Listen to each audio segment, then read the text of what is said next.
جب کسی ملک میں ایندھن کی قیمت بڑھتی ہے تو اس کا اثر صرف قیمتوں کے بڑھنے تک محدود نہیں رہتا بلکہ پورا معاشی نظام اس کی لپیٹ میں آ جاتا ہے۔ ٹرانسپورٹ مہنگی ہوتی ہے، اشیاء خور و نوش کی قیمتیں بڑھتی ہیں، روزگار متاثر ہوتا ہے اور سب سے زیادہ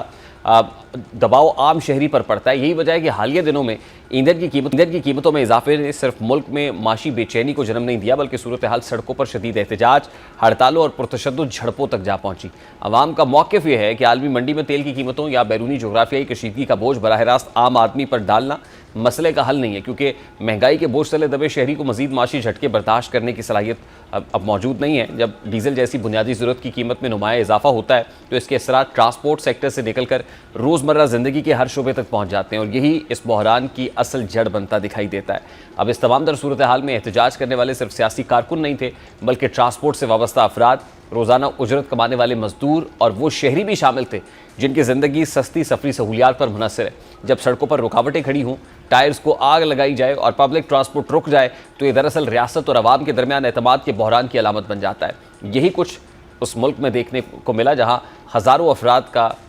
کام پر نہ جا سکے، تعلیمی ادارے بند ہو گئے اور معمولات زندگی معطل ہو کر رہ گیا، اور یوں احتجاج صرف پیٹرولیم مصنوعات کی قیمتوں کے خلاف محدود نہیں رہا بلکہ نظام حکمرانی پر ایک اجتماعی سوال بن گیا۔ اب یہ احتجاج اور احتجاجی منظر یہ ظاہر کر رہا ہے کہ معیشت میں معمولی نظر آنے والے فیصلے بعض اوقات سیاسی عدم استحکام کو جنم دے سکتے ہیں۔ دلچسپ پہلو یہ ہے کہ اس بحران کی ایک وجہ عالمی سطح پر بڑھتی ہوئی جغرافیائی کشیدگی کو بھی قرار دیا جا رہا ہے۔ مشرق وسطی میں تنازعات، تیل کی سپلائی سے متعلق خدشات اور آبنائے ہرمز جیسے اہم بحری راستوں پر دباؤ کے اثرات ہزاروں کلومیٹر دور موجود ممالک تک پہنچ رہے ہیں۔ اس سے یہ حقیقت مزید واضح ہوتی ہے کہ آج کی دنیا میں کسی ایک خطے کا بحران صرف مقامی نہیں رہتا بلکہ عالمی معیشت کو متاثر کرتا ہے۔ تیل مہنگا ہوتا ہے تو ترقی پذیر ممالک کے بجٹ، ٹرانسپورٹ نظام اور عوامی اخراجات سب متاثر ہوتے ہیں، لیکن اصل سوال یہ ہے کہ کیا حکومتوں کے پاس عوام کو اس بوجھ سے بچانے کا متبادل انتظام موجود ہے؟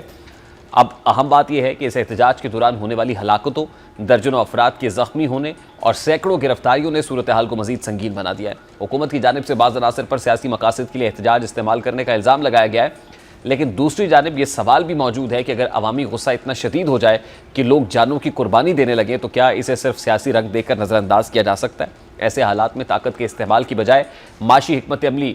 مکالمہ اور عوامی اعتماد کی بحالی زیادہ مؤثر راستہ تصور کیے جاتے ہیں۔ بہرحال یہ پورا منظرنامہ کسی جنگ زدہ علاقے کا نہیں بلکہ اس ملک کا ہے جسے مشرقی افریقہ کی اہم معیشتوں میں شمار کیا جاتا ہے، جہاں سیاحت، تجارت اور علاقائی اثر و رسوخ کو نمایاں حیثیت حاصل ہے، اور اب وہ ملک شدید عوامی غصے، مہنگائی اور احتجاجی سیاست کے ایک نئے امتحان سے گزر رہا ہے، اور وہ ملک کوئی اور نہیں بلکہ کینیا ہے۔